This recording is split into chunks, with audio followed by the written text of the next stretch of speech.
Bismillahirrahmanirrahim.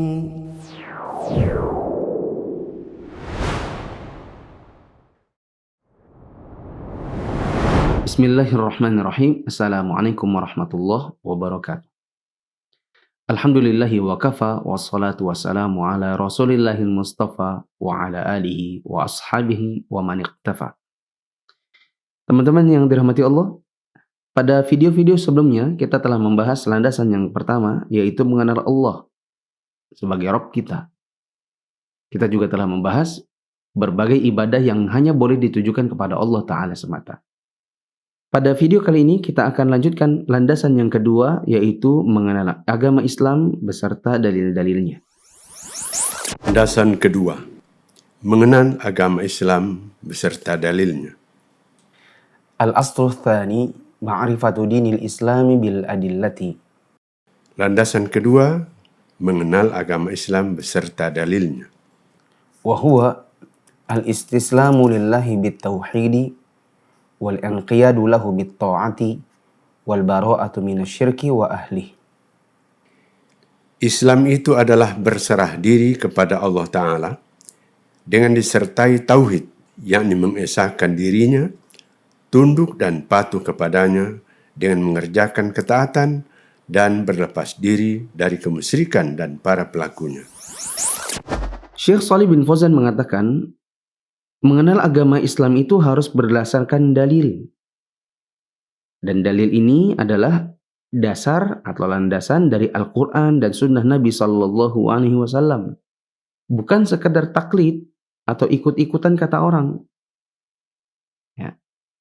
Sebagian orang berislam hanya dengan taklid atau ikut-ikutan orang. Paling tidak ikut-ikutan dengan amalan orang tuanya. Salahkah? Benarkah? Yang penting ikut saja, kata mereka. Dan hal ini, yaitu kenal Islam berdasarkan dalil, tidak akan tercapai kecuali dengan cara belajar. Syekh Shalih bin Fauzan juga mengatakan bahwa Islam itu mengharuskan pengikutnya untuk berserah diri dan mengamalkan amalan mereka, mengikhlaskannya hanya untuk Allah semata. Islam juga mengharuskan untuk kita sebagai pengikutnya tunduk dan patuh kepada Allah. Caranya mengerjakan apapun yang Allah perintahkan dan menjauhi apa-apa yang Allah larang. Islam juga mengharuskan pengikutnya untuk menjauhi kemusyrikan dan orang-orang yang suka melakukannya. Caranya adalah dengan meyakini kebatilan syirik, tidak menjadikan pelakunya sebagai teman, tidak menjadikan pelakunya sebagai pemimpin, tidak mencintai mereka, tidak menolong mereka dalam kemusyrikan yang mereka kerjakan, baik dengan perkataan maupun perbuatan, karena sejatinya mereka adalah musuh-musuh Allah. Dan kita tidak dianggap sebagai orang Islam dengan keislaman yang benar, jika tidak memiliki ketiga unsur di atas. Yaitu, melakukan penyembahan atau ibadah hanya untuk Allah Ta'ala semata, tunduk dan patuh kepada Allah dengan apapun yang Allah perintahkan dan menjauhi apapun yang Allah larang, serta menjauhi kemusyrikan dan menjauhi para pelakunya. Kata Syekh Shalih bin Fauzan, ketiga unsur di atas adalah makna Islam secara khusus. Dan berapa banyak orang Islam yang tidak tahu makna Islam secara khusus karena tidak mempelajarinya. Berikut ini adalah tingkatan dan rukun Islam. Tingkatan Islam dan rukun masing-masing tingkatan. Wa huwa thalathatu maratiba. Al-Islamu wal-imanu wal-ihsan. Wa kullu martabatin laha arkan. Islam itu memiliki 3 tingkatan, yakni Islam, iman, dan ihsan. Setiap tingkatan ini memiliki rukun-rukun. Al-martabatul ula al-Islamu. Tingkatan pertama yakni Islam. Fa arkanul Islami khamsatun. Syahadatu an la ilaha illallah wa anna Muhammadan Rasulullah wa iqamus shalah wa ita'uz zakah wa shaumu Ramadan wa hajju baitillahil haram. Rukun Islam ada 5, yakni yang pertama syahadat la ilaha illallah Muhammadur Rasulullah. Yang kedua, mendirikan solat. Ketiga, menunaikan zakat. Yang keempat, berpuasa di bulan Ramadan. Dan yang kelima, menunaikan haji ke Baitullah Al-Haram. Kata Syekh Shalih bin Fauzan, Islam, iman, ihsan itu adalah tingkatan Islam. Tingkatan Islam dan bukan rukun Islam. Islam lebih luas daripada iman, dan iman lebih luas daripada ihsan. Jika ada orang munafik yang membenci ajaran Islam secara zahir menampakkan keislamannya, salat bersama kaum muslimin, mengerjakan amal-amal yang zahir atau kasat mata, maka mereka ini hanya bisa dikatakan orang muslim dan diterapkan hukum-hukum yang berkenaan dengan orang muslim. Akan tetapi nanti di hari kiamat Allah akan menyiksa mereka dengan cara dimasukkan ke dalam neraka yang paling bawah, karena sejatinya mereka tidak punya iman, hanya zahir Islam. Orang beriman juga beda-beda tingkatannya, kata Syekh Shalih bin Fauzan. Ada yang menjadi hamba mukmin yang memang dekat kepada Allah. Ada orang mukmin tapi keimanannya berkurang karena dia mengerjakan dosa. Orang beriman juga harus beramal yang disertai ihsan, yaitu meyakini dengan sepenuh hati bahwa Allah melihat dirinya saat dia mengerjakan amalannya dimanapun dia berada. Islam memiliki 5 rukun. Dan kalau ditanya apa itu rukun, jawabannya adalah unsur yang membangun sesuatu. Dengan kata lain, sesuatu itu tidak akan terbangun kalau tidak ada unsur yang disebut dengan rukun. Ya. Kita tidak akan bisa hidup kalau kita tidak punya kepala. Ya, tidak ada badan. Ini diantara rukun kita. Ya. Dan rukun itu artinya ada dalam sesuatu yang berbeda dengan syarat kalau syarat itu ada di luar sesuatu. Contoh, kita mau bikin KTP. Maka rukun KTP adalah daerah tempat tinggalnya atau pemerintah kotanya tempat dia tinggal, nama, nomor induknya, agamanya, tempat tanggal lahirnya. Ini adalah rukun KTP. Ya. Dan ada beberapa lagi yang tidak saya sebutkan. Sedangkan syarat membuat KTP, misalnya foto, surat keterangan kelakuan baik, ya, dan lain-lain yang tidak saya sebutkan semuanya. Nah, syarat datang sebelum membuat KTP. Sedangkan rukun itu ada di dalam si KTP. Gitu ya. Sebagaimana juga misalnya rukun sholat, diantaranya Al-Fatihah. Al-Fatihah ada di dalam sholatnya. Sedangkan syarat sahnya sholat hadir sebelum sholat dilakukan. Seperti suci dari hadas kecil dan hadas besar. Dicontohkan di sini, salat dibangun di atas rukun-rukun seperti takbiratul ihram, al-fatihah, dan lain-lain yang berada di dalam salat. Adapun syarat salat seperti masuk waktu, suci dari hadas besar dan hadas kecil, itu semua harus ada sebelum melaksanakan salat. Demikian sedikit tentang bedanya rukun dengan syarat. Nah, rukun Islam itu ada 5, sebagaimana dulu sering kita hafal waktu kita ikut TPA. Di antaranya adalah syahadat la ilaha illallah Muhammad Rasulullah, mendirikan salat, menunaikan zakat, berpuasa di bulan Ramadan, dan menunaikan haji ke Baitullah Al-Haram. Kata Syekh Shalih bin Fauzan, bangunan Islam pada diri seseorang tidak akan berdiri dengan tegak kecuali kalau dia membangunnya dengan 5 rukun di atas. Dan berikut ini adalah dalil-dalil yang melandasi masing-masing rukun tersebut. Fadalilu syahadati qauluhu ta'ala. Adapun dalil tentang syahadat la ilaha illallah adalah firman Allah Ta'ala, Syahidallahu annahu la ilaha illa huwa wal malaikatu wa ulul ilmi qa'iman bil qist. لا إله إلا هو العزيز الحكيم. Allah menyatakan bahwasanya tidak ada Tuhan yang berhak disembah, melainkan Dia yang menegakkan keadilan. Para malaikat dan orang-orang yang berilmu juga menyatakan yang demikian itu. Tak ada Tuhan yang berhak disembah, melainkan Dia yang maha perkasa lagi maha bijaksana. Quran Surah Ali Imran ayat 18. Kata Syekh Shalih bin Fauzan, penulis membawakan Quran Surat Ali Imran ayat 18 sebagai dalil tentang syahadat la ilaha illallah. Di dalamnya Allah bersyahadat bahwasanya tidak ada Tuhan yang berhak untuk disembah selain Dia, yang menegakkan keadilan, yang maha perkasa lagi maha bijaksana. Syahadat itu sendiri artinya mengumumkan, mengikrarkan, atau menetapkan dengan mengabarkan dan meyakininya. Ini namanya syahadat. Di dalam ayat tersebut Allah Ta'ala bersyahadat untuk dirinya sendiri. Maka zat yang memiliki sebenar-benar perkataan, yaitu Allah, memberikan syahadat yang merupakan sebenar-benar persaksian. Dan syahadat yang sama diikrarkan oleh malaikat dan para ahli ilmu atau para ulama. Apa makna la ilaha illallah? Wa ma'naha la ma'buda bihaqqin illallah wahdah. La ilaha nafiyan jami'a ma yu'badu min dunillah.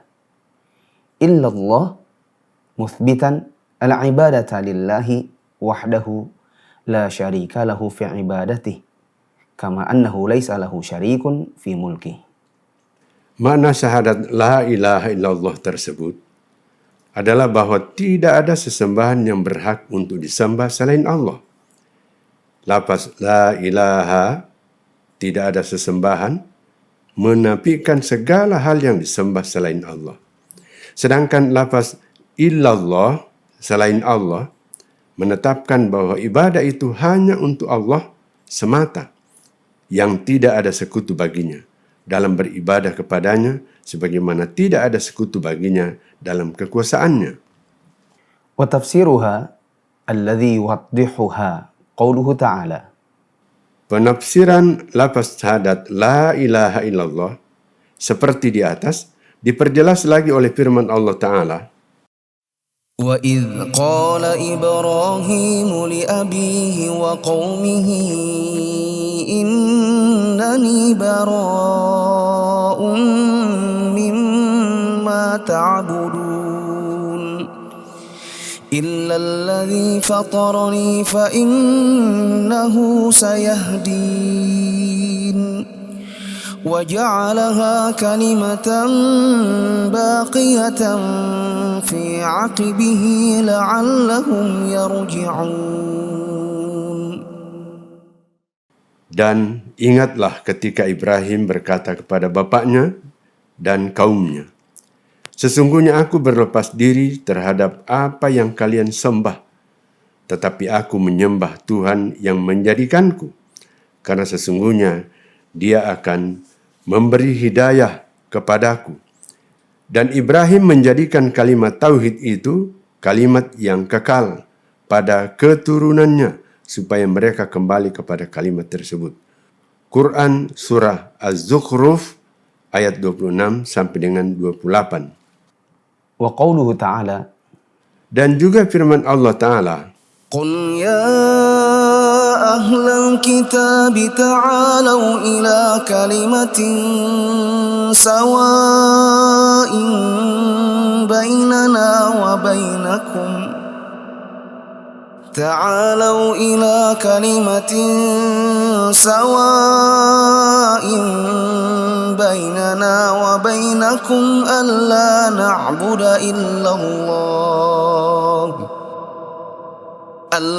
نعبد إلا الله ولا نشرك به شيئا ولا يتخذ بعضنا بعضا أربابا من دون الله فإن تولوا فقولوا اشهدوا بأننا مسلمون.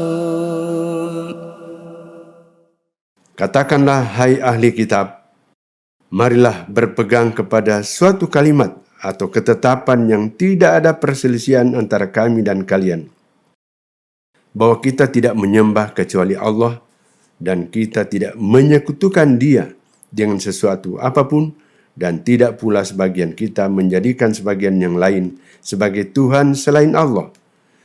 Jika mereka berpaling, maka katakanlah kepada mereka, saksikanlah bahwa kami adalah orang-orang yang berserah diri kepada Allah. Quran Surah Ali Imran ayat 64. Kata Syekh Shalih bin Fauzan menjawab pertanyaan kita tadi, apa makna la ilaha illallah? Kata beliau, makna la ilaha illallah adalah tidak ada sesembahan yang berhak untuk disembah selain Allah. Ada makna yang kurang tepat sebagaimana yang umum dipahami orang awam. Misalnya, la ilaha illallah, tiada Tuhan selain Allah. Ya, ini yang sering diucapkan orang awam. Tetapi ada yang kurang di situ. Ada juga yang mengatakan tiada pemberi rezeki selain Allah. Ya, ini semua adalah makna-makna umum yang dipahami oleh orang awam. Tadi saya mengatakan bahwa tiada Tuhan selain Allah, tiada pencipta selain Allah, tiada pemberi rezeki selain Allah. Ini semua adalah makna yang dipahami oleh orang awam, tetapi makna ini kurang. Kurangnya di mana? Begini. Di zaman Nabi, orang-orang yang diperangi Nabi, kalau ditanya, siapa Tuhanmu? Mereka juga menjawab, Allah. Siapa yang memberikan rezeki kepada kalian? Mereka juga akan menjawab, Allah. Siapa yang menciptakan langit dan bumi? Mereka juga menjawab, Allah. Pertanyaannya, kok diperangi? Kok dijadikan musuh? Padahal mereka juga mengatakan Allah. Jawabannya adalah, karena meskipun mengakui bahwa Allah adalah Tuhan yang mencipta, mereka dalam kehidupan sehari-hari yang disembah bukan Allah, melainkan Latta, Uzza, Manat, yaitu patung-patung yang menjadi sesembahan mereka dalam kehidupannya sehari-hari. Ya. Maka kalau ada yang mengatakan la ilaha illallah, tiada Tuhan selain Allah, kita katakan itu kurang, Pak. Karena kalimat begini adalah kalimatnya orang-orang yang dulu diperangi Nabi juga. Nanti kalau dia tanya balik, lalu yang benar apa? Jawabannya, la ilaha illallah, tiada sesembahan yang berhak disembah selain Allah. Karena makna inilah yang diinginkan Nabi Muhammad SAW kepada orang-orang yang cuma mengaku bahwa Allah mencipta, hanya saja dalam kehidupan sehari-harinya menyembah patung-patung dan berhala. Disebutkan juga Syekh Shalih bin Fauzan di sini, jika dirinci maka syahadat la ilaha illallah ini bisa dipecah jadi dua rukun. Pertama, yang isinya adalah penafian segala hal yang disembah selain Allah. Itu disebut dengan nafi. Ya. Pada kalimat yang mana? Kalimat la ilaha. Tiada sesembahan. Ya. Ini menafikan segala yang disembah. Kemudian ada itsbat, yaitu penetapan bahwa hanya Allah yang berhak untuk disembah. Dengan kalimat illallah, kecuali Allah. Sehingga la ilaha illallah bermakna tiada sesembahan. Ini nafinya kecuali Allah. Ini adalah itsbat. Nah, para ulama kita juga mengatakan la ilaha illallah itu juga bisa bermakna la ma'buda bihaqqin illallah. Tidak ada yang disembah bihaqqin, dengan benar, ya, kecuali Allah. Sehingga nanti makna yang merupakan makna paling sempurna adalah tiada sesembahan yang berhak untuk diibadahi dengan benar kecuali Allah. Kata Syekh Shalih bin Fauzan, syahadat la ilaha illallah itu memiliki 8 syarat. Pertama, al-ilmu. Artinya, tahu makna la ilaha illallah. Sebagian orang la ilaha illallah ini dimaknai dengan makna yang tidak pada tempatnya. Contoh, jengkel sama anaknya, dia ngomong, la ilaha illallah. Jadi kalau ditanya, Bu, berarti la ilaha illallah itu apa? Dia bilang ekspresi kejengkelan. Atau kaget. Ada bunyi keras misalnya, lalu dia bilang, la ilaha illallah. Ya, berarti jadinya la ilaha illallah ini maknanya adalah ekspresi kaget. Begitu juga misalnya HP jatuh, dompet hilang. Ya, berarti ekspresi kecewa karena dapat musibah datang. La ilaha illallah. La ilaha illallah. Ya, lagi pegang HP, HP-nya jatuh. La ilaha illallah. Nah, teman-teman yang dirahmati Allah, la ilaha illallah itu artinya tiada sesembahan yang berhak diibadahi dengan benar kecuali Allah. Ya, kita tempatkan pada tempat yang sebenarnya. Dan mengucapkan kalimat seperti ini harus tahu maknanya. Makanya kalau ada orang baru masuk Islam, yang kita bimbing untuk dia itu bukan cuma sekedar ucapan Arabnya, tetapi juga dibimbing Indonesianya. Nah, kalau ada orang masuk Islam, kita bilang, ikuti saya ya. La ilaha illallah. Tiada sesembahan yang berhak diibadahi dengan benar kecuali Allah. Nah, kita tuntun dia untuk mengucapkan Indonesianya supaya dia tahu maknanya. Yang kedua adalah al-yaqin, yaitu mengucapkannya dengan keyakinan tanpa ada keraguan sedikit pun. Jangan seperti orang yang masuk Islam hanya karena ingin menikahi perempuan muslimah. Dia mengucapkan la ilaha illallah, tetapi maknanya dia ragukan. Bahkan memang di dalam hatinya tidak ada keinginan untuk mengucapkan kalimat tersebut.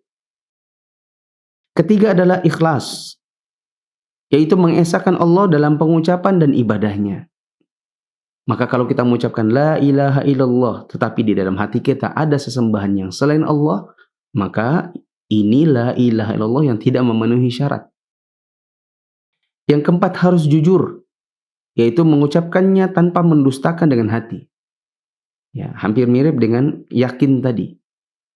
Ya, kita beri contoh, ada orang yang mau masuk Islam karena ingin menikahi wanita muslimah. Ya, lalu di dalam hatinya, ya dia sejatinya mendustakan kalimat tersebut dengan perkataan, nanti kalau saya sudah nikah, saya balik lagi ke agama saya. Yang kelima, syaratnya adalah al-mahabbah atau cinta.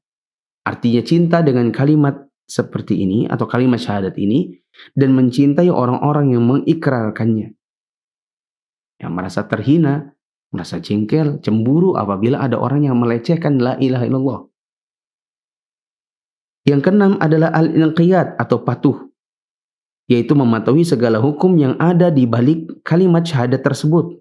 Seperti menyembah Allah semata, menjalankan perintahnya, menjalankan syariat agamanya. Tidak pas, tidak benar, dan tidak memenuhi syarat apabila ada orang mengucapkan la ilaha illallah, tetapi disuruh berjilbab, tidak mau berjilbab. Disuruh sholat, tidak mau sholat. Disuruh belajar agama, malas-malasan. Yang ketujuh adalah al-qabul atau menerima, yaitu menerima kandungan dan konsekuensi kalimat tersebut serta menjalankan hak-hak Allah. Yang terakhir, yang kedelapan, al-bara'ah atau berlepas diri, yaitu meninggalkan semua bentuk kemusyrikan dan orang-orang yang mengerjakannya. Kata Syekh Shalih bin Fauzan, syahadat la ilaha illallah menjadi tidak berarti jika kehilangan satu saja dari 8 syarat yang sudah disebutkan tadi atau bahkan hilang semuanya. Demikian yang kita bisa bahas pada video kali ini. Kita tutup sampai pada syahadat yang pertama. Dan insya Allah pada video-video berikutnya akan kita lanjutkan syahadat yang kedua. Kemudian sholat, puasa, zakat, dan haji insya Allah. Subhanakallahumma wa bihamdika. Asyhadu an la ilaha illa anta astaghfiruka wa atubu ilaik.